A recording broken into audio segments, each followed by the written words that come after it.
topic of lecture number 19 is 2.8 topic. Steady laminar flow through a circular pipe. One more name is Hagen-Poiseuille. अब तक हम जितने भी topics पढ़ते आए हैं उसके अंदर हमने सर्कुलर पाइप डिस्कस नहीं किया. हम उसके अंदर प्लेट्स पढ़ते आए हैं कि हमारे पास एक्स और वाई एक्सिस में, जी एक्सिस में किसी भी एक तरफ हम इसको इन्फिनिट प्लेट लेते थे. एक प्लेट लें या दो प्लेट लें, इनको रेस्ट पे लें या इनको मूवमेंट में लें, लेकिन प्लेट्स डिस्कस करते थे. अब ये जो नया टॉपिक 2.8 में पढ़ रहे हैं इसमें हम फर्स्ट टाइम क्या डिस्कस करेंगे? सर्कुलर पाइप डिस्कस करेंगे. तो इसकी थोड़ी सी ज्योमेट्री जो है वो डिफरेंट हो जाएगी. तो इसको हम देखते हैं ये कैसे है. एक सिलेंडर ड्रॉ कर लेते हैं सबसे पहले हम.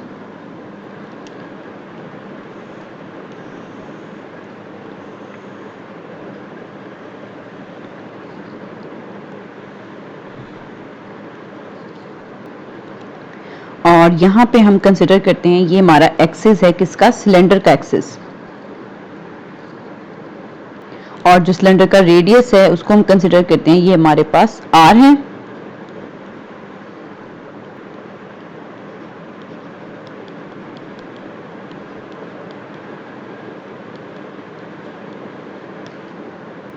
और ये जो सिलेंडर है ये हमारे पास रेस्ट पर है.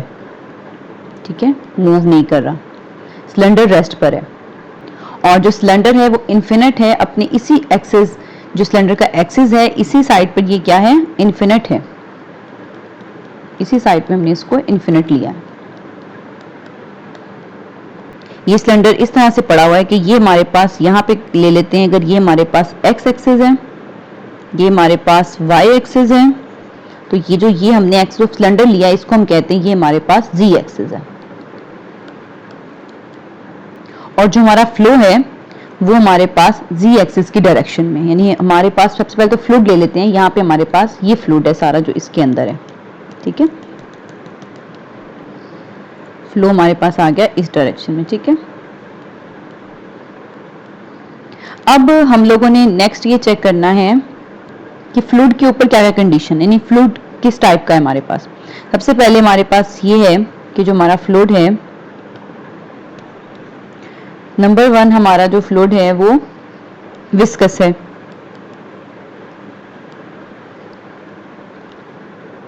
मतलब उसकी कुछ ना कुछ विस्कोसिटी है, म्यू एग्जिस्ट करेगा. ठीक है. नंबर 2 जो है वो हम ले लेते हैं कि जो हमारा फ्लूइड है वो इनकम्प्रेसिबल है.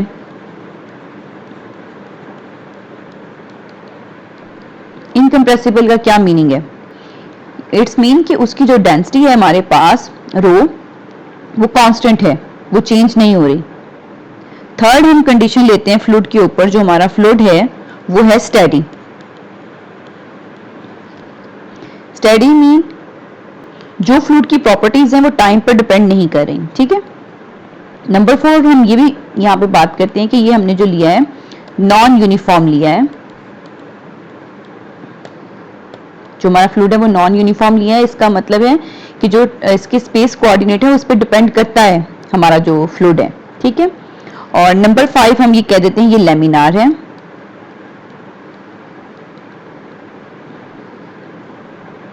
ये सब चीजें हम पहले भी डिस्कस कर चुके हैं अपने पिछले टॉपिक्स के अंदर. ठीक है, आपको अच्छे से इनका पता है. अब हमने अपनी इन तमाम कंडीशंस को और साथ में जो फोर्सेस हैं उनको भी देख लेते हैं. उसके बाद हम इसको नेवियर-स्टोक्स इक्वेशंस पे अप्लाई करेंगे. तो हमने ज्योमेट्री अच्छे से समझ ली, लेकिन इस ज्योमेट्री में हमें एक कॉम्प्लिकेशन ये आएगी जब हम इसको यूज करेंगे. हम देखेंगे कि हम एक्स वाई जी एक्सिस में जब वर्क करते हैं तो हमारे पास इस कोऑर्डिनेट के साथ इस प्रॉब्लम को सॉल्व करते हुए डिफिकल्टी आती है एज कंपेयर टू अगर हम इसको आर थीटा जी, यानी कि अगर हम इसको सिलेंड्रिकल कोऑर्डिनेट्स के अंदर सॉल्व करें तो ज़्यादा इजी होता है. कैसे डिफिकल्ट होगा ये भी आपके साथ डिस्कस करती हूँ. फर्दर हम ये भी देख लेते हैं कि हमारे इस फ्लूइड के ऊपर इन तमाम कंडीशन के साथ बॉडी फोर्सेस क्या हैं, सरफेस फोर्स क्या है. ठीक है. तो मैं ये बता दूं कि यहां पर हम कोई भी नो बॉडी फोर्स और नो सरफेस फोर्स कोई भी फोर्स हम जो है इसमें अज्यूम नहीं करेंगे। तो यहां से क्वेश्चन राइज होता है कि हमारे पास सिलेंडर भी रेस्ट पर है और हम लोग इसके ऊपर जो है कोई बॉडी फोर्स भी नहीं लगा रहे और सरफेस फोर्स भी नहीं लगा रहे, देन कैसे ये फ्लूइड जो है फ्लो कर रहा है। तो इस फ्लूइड के फ्लो की रीजन एक पीछे भी मैंने आर्टिकल ऐसा पढ़ा था पाइजल फ्लो के अंदर, क्या था कि हमने प्रेशर डिफरेंस लिया था। हमारा जो फ्लो होगा due to pressure difference along the z axis, जो सिलेंडर का एक्सिस है इसी तरफ हमारा प्रेशर डिफरेंस होगा जिसकी वजह से हमारा फ्लो होगा। तो हम कह सकते हैं जो हमारा फ्लो है वो किस वजह से है, प्रेशर डिफरेंस की वजह से।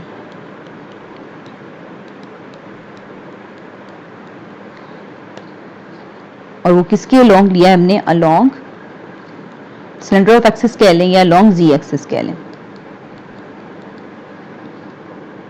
अब नेक्स्ट इसकी वेलोसिटी डिस्कस करती हूं आपके साथ। हम जो पिछले अपने आर्टिकल्स में करते आए हैं वेलोसिटी एक्स वाई जी जो हमने कोऑर्डिनेट लिया उसमें कैसे लिखते हैं इसको, u i plus v j plus डब्ल्यू के। तो हमने देखा हमारे एक्स एक्सिस और वाई एक्सिस की डायरेक्शन में तो ये है ही नहीं जो हमारा फ्लो है, ठीक है। ये हमारे पास ऊपर एक्स एक्सिस जा रहा है और ये हमारे पास वाई एक्सिस है। हमारा फ्लो है जी एक्सिस की डायरेक्शन में, इस डायरेक्शन में। तो जी एक्सिस की डायरेक्शन की वजह से हमारे पास अगर हम वेलोसिटी का कंपोनेंट देखें सिर्फ डब्ल्यू हमारे पास आएगा, यू और वी जे तो जीरो हो जाएंगे। अब जो ये डब्ल्यू है ये किस पे डिपेंड करता है, ये जो हमारे पास डब्ल्यू नॉन जीरो वैल्यू आई है ये डिपेंड करेगी बोथ u एंड v पर, यानी कि u पर और v पर। क्यों, क्योंकि पहले हम सिर्फ प्लेट लेते रहे ना, एक प्लेट। अभी हमारे पास सर्कुलर है पाइप, जो है सर्कुलर पाइप होने की वजह से वो हमारे पास दोनों यानी x और y, सॉरी u v लिख दिया, x और y दोनों पे डिपेंड करेगा। जो w है वो फर्दर जो है वो किस किस चीज पे डिपेंड करता है उसको देखा हम लोगों ने कि x y z t किस किस पे डिपेंड करता है, इन तीनों चीजों में से। तो ये देखा जो w है वो x पर भी और y पर भी दोनों पर डिपेंड करता है। तो अगर ये दोनों पे डिपेंड करेगा तो हमारे पास इशू क्या क्रिएट होगा, वो ये होगा कि जो हमारा w होगा वो फंक्शन होगा x और y बोथ का।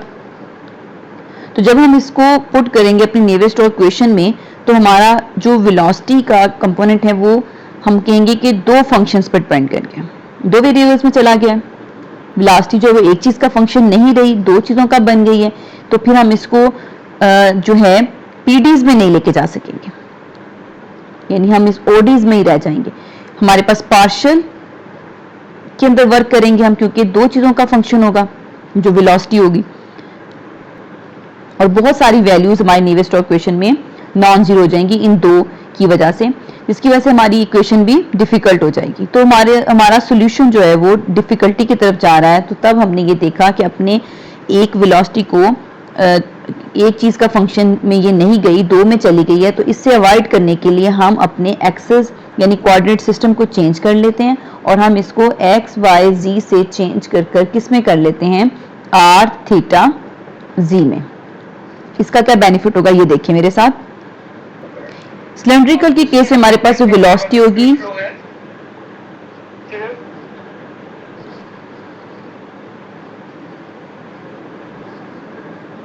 वो आ जाएगी हमारे पास वी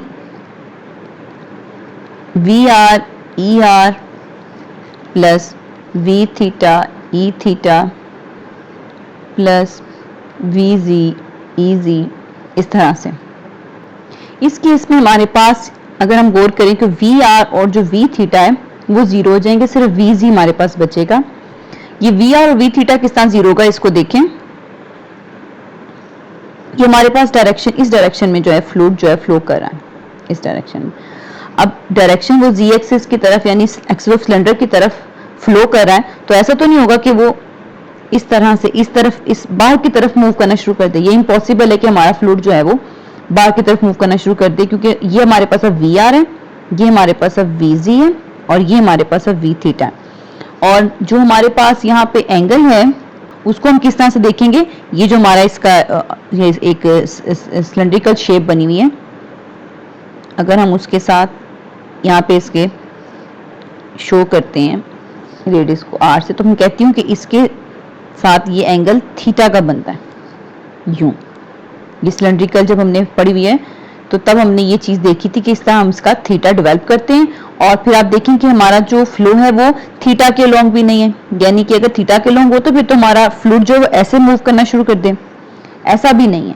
तो ना तो वी आर के लॉन्ग हमारे पास बाहर को निकल रहा है फ्लूइड, ना ही यू रोटेट कर रहा है फ्लूइड, तो दोनों चीजें हमारे पास जीरो हो जाएंगी, वी आर भी और वी थीटा भी, और सिर्फ वो जी एक्सिस की डायरेक्शन मूव कर रहा है, तो हमारे पास अगेन जो है वो वेलोसिटी क्या हो जाएगी, सिर्फ वी जी होगी। और वी जी किस पर डिपेंड करेगा, वेलोसिटी को हम यूजुअली कहते हैं किस पे डिपेंड करता है, ये आर, सिलेंड्रिकल में आर, थीटा, जी और टी पर। ये हम स्टार्ट में ही बात कर चुके हैं कि जो हम लोगों ने लेना है अपना स्टडी, तो फिर ये टी पे तो डिपेंड नहीं कर रहा, ये कट जाएगा। और जी पे भी ये डिपेंड नहीं करेगा, क्योंकि हम कह चुके हैं कि हमने जी एक्सिस में जो अपनी लिया एक्सिस लिया है वो इन्फिनिट लिया, इसलिए जी पे भी डिपेंड नहीं करेगा। नेक्स्ट ये थीटा पे भी डिपेंड नहीं करेगी बिकॉज ऑफ सिमेट्री, क्योंकि जो वेलोसिटी हमारे पास जीरो एंगल पर होगी वो जी एक्सिस की तरफ मूव करे ना, जो वेलोसिटी हमारे पास उस एक पॉइंट पर जो जीरो पे होगी वही हमारे पास 90 के एंगल पर होगी, वही हमारे पास 180 के एंगल पर होगी, वही हमारे पास 270 के एंगल पे होगी। यानी कि थ्रू आउट आप जिस मर्जी एंगल पर उस पॉइंट के ऊपर चेक करेंगे कि आपकी जो वेलोसिटी है वो क्या होगी, सेम रहेगी। तो सिमेट्री की वजह से ये थीटा पे भी डिपेंड नहीं करेगी। पीछे बच जाता है हमारे पास आर।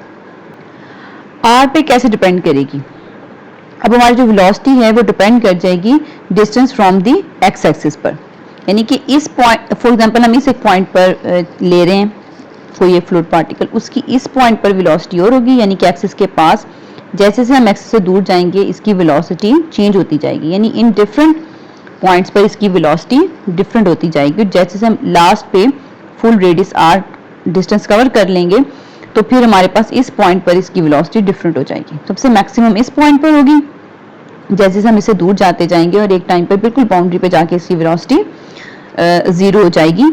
ये फर्दर हम प्रूव भी करेंगे, ठीक है। स्टार्ट में हमने क्या यहाँ पर बताया कि यहाँ से यहाँ पर जाते हुए वेलोसिटी चेंज हो रही है, तो हम ये रिजल्ट निकाल लिया कि जो हमारा वीजी है वो सिर्फ किस पे डिपेंड कर रहा है, आर पे डिपेंड कर रहा है। फाइनली हमें पता चल गया कि हमारे पास वेलोसिटी का सिर्फ एक कंपोनेंट है, वो है वी, और जो डिपेंड किस पे करता है, सिर्फ आर पे डिपेंड करता है। ठीक हो गया, वी जो है वो सिर्फ आर पे डिपेंड करता है। तो हमारे पास जो वेलोसिटी है वो फिर से सिर्फ एक चीज का फंक्शन होगी, तो हम फिर से पीडीज में आ जाएंगे ओडीज की बजाय, तो इससे हमारा सोल्यूशन इजी हो जाएगा। अब हम इनको तमाम चीजों को जो हमने यहाँ पे निकाली हैं इनको नीवेस्ट इक्वेशन में पुट करते हैं। तो नीवेस्ट इक्वेशन भी हमें सिलेंड्रिकल लेनी पड़ेगी, पहले आपको दिखाती हूँ सिलेंड्रिकल नीवेस्ट इक्वेशन कौन सी थी। ये देखिए, ये हमारे पास पेज नंबर 40 पे चैप्टर नंबर 1 के 11, 12 and 13 are full Navier-Stokes equations for viscous incompressible fluid with constant viscosity in cylindrical polar coordinates। तो ये जो हमारे पास आई हैं ये Navier-Stokes equations हैं, बल्कि इससे भी आगे हम देखते हैं पेज नंबर 45 पे, ये तो कांस्टेंट विस्कोसिटी के लिए दिया हुआ है ना, ये हमारे पास Navier-Stokes इक्वेशन है इन सिलेंड्रिकल पोलर कोऑर्डिनेट्स। ठीक है, इसके अंदर अपना डाटा पुट करना स्टार्ट करते हैं। हम देखते हैं पहला जो है कट जाएगा, अगर पहली इक्वेशन लेते हैं 7 नंबर, ये कट जाएगा क्योंकि स्टेडी है, वी आर जीरो है ये भी खत्म, वी थीटा जीरो है ये भी खत्म, और हमारे पास जो वी आर है वो जो वेलोसिटी है ये वी आर ये भी जीरो, ये थीटा की वजह से ये टर्म भी जीरो, उसके बाद बॉडी फोर्स जीरो है तो ये टर्म भी जीरो, प्रेशर डिफरेंस हम ले रहे हैं तो ये वाली टर्म हमारे पास बचेगी एक, प्लस न्यू। अब अंदर इसकी काफी ज्यादा टर्म्स, फिर से वी आर और वी थीटा वाली टर्म जीरो हो जाएंगी। देखें ये भी v r v r v r v r v r, ये वी थीटा, यानी सारी डेड हो गई। सिर्फ हमारे पास पहली इक्वेशन में क्या बचा, ये चीज बची, इसको हम यहाँ साइड पर लिख लेते हैं।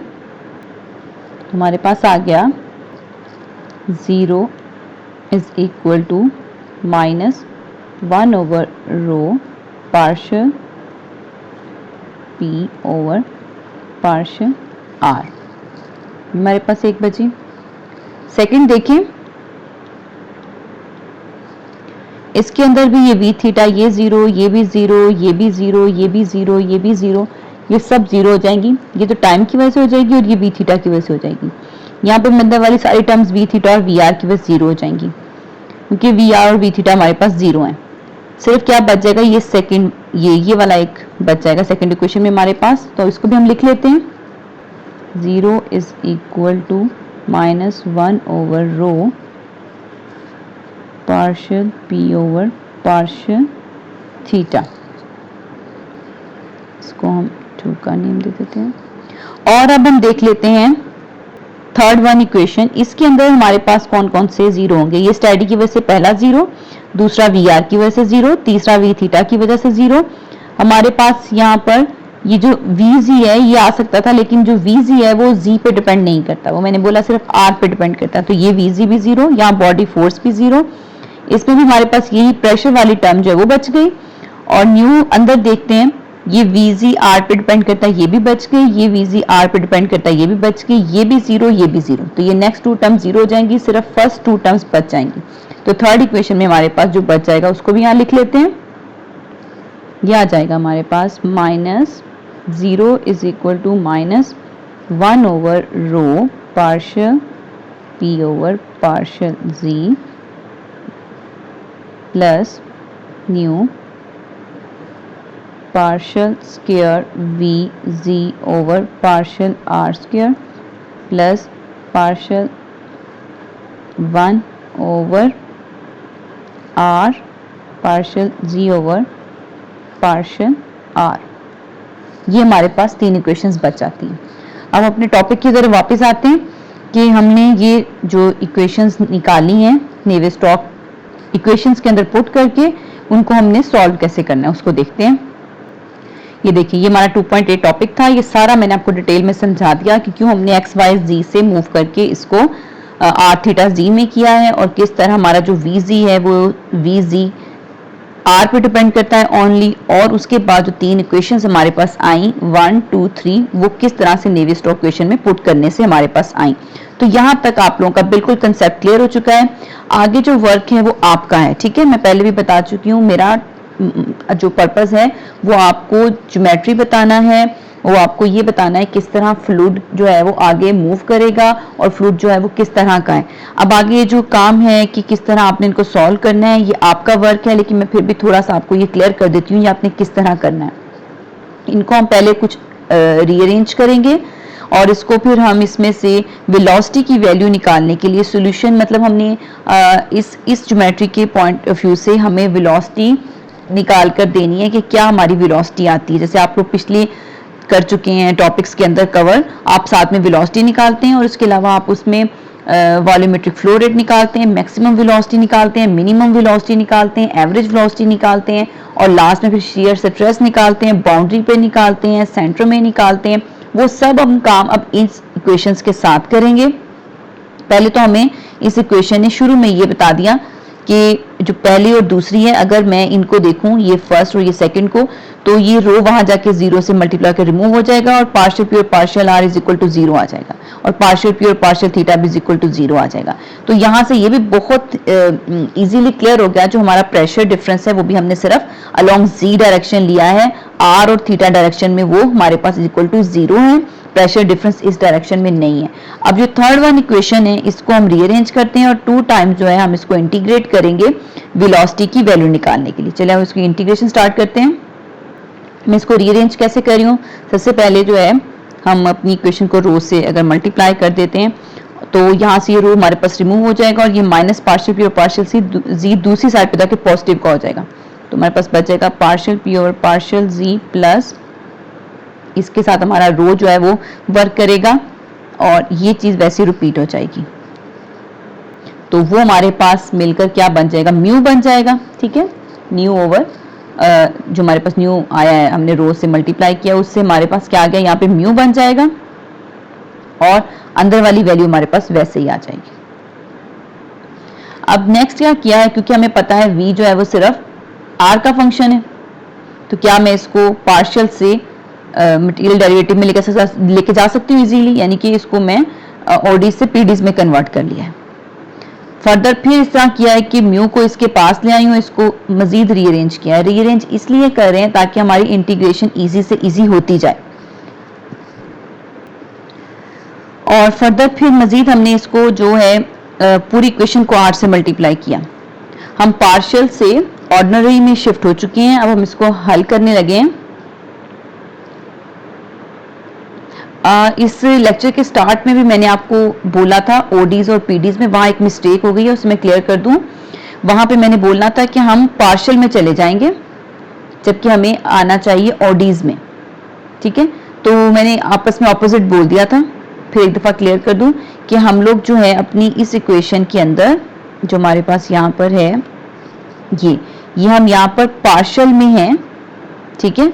तो हमें पार्शियल से ये हमने इसको ओडीज में चेंज कर लिया, यानी कि हम लोग डी पे आ गए जो किसी और पे डिपेंड नहीं करती, ऑर्डिनरी पे आ गए, पार्शियल से निकल गए। लास्ट में स्टार्ट में ये मिस्टेक हो गई है।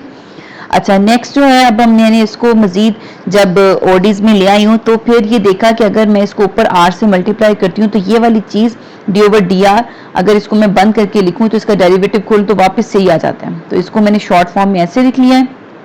अब हम इसका बोथ साइड पे इंटीग्रेशन अप्लाई कर देंगे विद रिस्पेक्ट टू आर, ठीक है। तो इसको फर्दर मजीद रीअरेंज करके और इसकी इंटीग्रेशन लेके हमारे पास क्या बचता है वो ये वाली इक्वेशन बच जाएगी। यानी आप इस साइड पर भी इंटीग्रेट करेंगे, इस साइड पे भी इंटीग्रेट करेंगे विद रिस्पेक्ट टू आर, यानी कि डी आर दोनों साइड पे लेके। तो इंटीग्रेशन आप खुद ही कर लेंगे, ये बहुत इजी आपके पास यहाँ आ जाएगी। जब वन टाइम आप इंटीग्रेट करेंगे तो एक कांस्टेंट हमारे पास ए आएगा और ये डी ओवर डी आर जो है हमारे पास इस साइड पे मौजूद है। ये जो है यहाँ पे इन्होंने साइड चेंज कर दिया इसकी, वो इस साइड पे लिख लिया, यानी डेरिवेटिव कट के अंदर क्या बच गया r d v over d r. ये देखें d v z over d r इस साइड पे, और जो इस तरह वाली इंटीग्रेशन है उसमें एक आर बढ़ जाएगा, r square over 2 mu d p over d c. Easily है, हो जाएगा।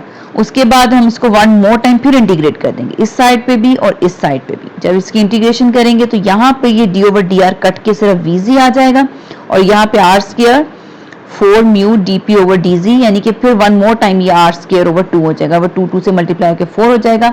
तो यहाँ पर हमारे पास जो आर नीचे आया वो उसका ऊपर डेरिवेटिव लॉग ऑफ आर आ जाएगा प्लस बी आ जाएगा। अब ये बिल्कुल पिछले प्रॉब्लम की तरह एक प्रॉब्लम बन चुका है जहां पर हमने अपनी कंडीशंस यूज करते हुए क्या करना है, ए और बी की वैल्यू निकालनी है। अब ये ए और बी की वैल्यू देखें कैसे निकलेगी, इसके लिए हम क्या कंडीशंस यूज करेंगे। और इस वाले क्वेश्चन के अंदर जो हमारे पास कंडीशंस हैं उनको हम थोड़ा डिफरेंट मेथड से देखेंगे। यहाँ पे हम लोग पहले लिख लेते हैं कि हमारे पास क्या रिजल्ट आया है वीजी का। देखिए वीजी हमारे पास जो आया है, अगर हम इस वीजी के अंदर इस जगह पे अगर r को 0 पुट कर दें, at r is equal to 0, हमने कंडीशन चेक करनी है कि 0 पर क्या है और कैपिटल R पे क्या है, ठीक है। तो हम देखते हैं एट 0 पे हमारे पास क्या कंडीशन आती है, बाउंड्री कंडीशन हम निकाल रहे हैं। तो अगर मैं इसके अंदर VG के अंदर R को 0 पुट कर देती हूँ तो ये पूरा पहली वैल्यू क्या हो जाएगी 0 plus A into log of 0 क्या होता है इन्फिनिटी, यानी अनडिफाइंड आ जाएगा हमारे पास, प्लस B। अब ये इन्फिनिटी है तो ये सारे जो है हमारे इक्वेशन को इन्फिनिटी कर देगी। तो वेलोसिटी जो है वो जीरो डायरेक्शन में इन्फिनिटी है, ये तो बात ठीक नहीं है। ऐसा नहीं पॉसिबल कि हमारी वेलोसिटी जो है वो इन्फिनिटी आ जाए, तो इट्स मीन हमारे पास ये पॉसिबल नहीं है। इस चीज को पॉसिबल होने के लिए कि वेलोसिटी कुछ ना कुछ आए, ए का 0 होना जरूरी है। तो हमें R0 ने ये रिजल्ट दिया कि हमारे पास A इज इक्वल टू 0 है। अगर हम इसको 0 नहीं करते तो हमारा VG जो है वो क्या हो जाएगा, इन्फिनिट हो जाएगा, जिसकी वजह से हमारे पास वेलोसिटी VG क्या बच गई, R square 4 mu dp over dz plus b। ये हमारे पास थी जो हमने एट 0 पे अपनी कंडीशन निकाल ली तो A 0 आया, ठीक है। नंबर 2 हमारे पास है at R is equal to R, तब हमारे पास क्या होगा। तो इस कंडीशन को देखने के लिए हम अपनी डायग्राम पे वापस आ जाते हैं। जब R जो कैपिटल R हो जाएगा तो मैंने आपको यहाँ पे ये बताया था कि हमारे पास इसके पास जो है वेलोसिटी मैक्सिमम होगी। जैसे हम ऊपर आ जाएंगे तो नो स्लिप कंडीशन, जो वॉल की कंडीशन मैंने आपको पढ़ाई थी फ्लूइड मैकेनिक्स 1 में, उसकी वजह से यहाँ पे वेलोसिटी जो है मिनिमम यानी कि 0 हो जाएगी। तो हमारे पास vg जो है एट दिस पॉइंट, जब फुल हमारे पास r होगा तो क्या हो जाएगी, 0 हो जाएगी। तो मैं कह सकती हूँ कि ये जो मैंने यहाँ पे लिखा है r is equal to r के लिए जो मेरी वेलोसिटी है vg वो क्या हो जाती है, 0 हो जाती है। ठीक है, तो मैं इस वाली इक्वेशन के अंदर जब r को कैपिटल R पुट करूंगी और vg की जगह जब 0 पुट करूंगी तो मेरे पास p की ये वैल्यू आ जाएगी। इस b की वैल्यू को मैं यहाँ पुट कर दूंगी तो ये मेरे पास vg आएगा। ठीक है, ये हमने vg कैलकुलेट कर लिया, वेलोसिटी कैलकुलेट कर ली। फाइनल रिजल्ट पे हम यहीं पे स्टॉप करते हैं और जो नेक्स्ट है मैं इसकी वॉल्यूमेट्रिक और जो मैक्सिमम मिनिमम ये सब वैल्यूज हैं इसको मैं नेक्स्ट रिकॉर्डिंग में आपके साथ डिस्कस करती हूँ। ये हमारा जो है फाइनल वेलोसिटी का आंसर आ गया। इसको थोड़ा हमने रीअरेंज करके लिख लिया। ठीक है।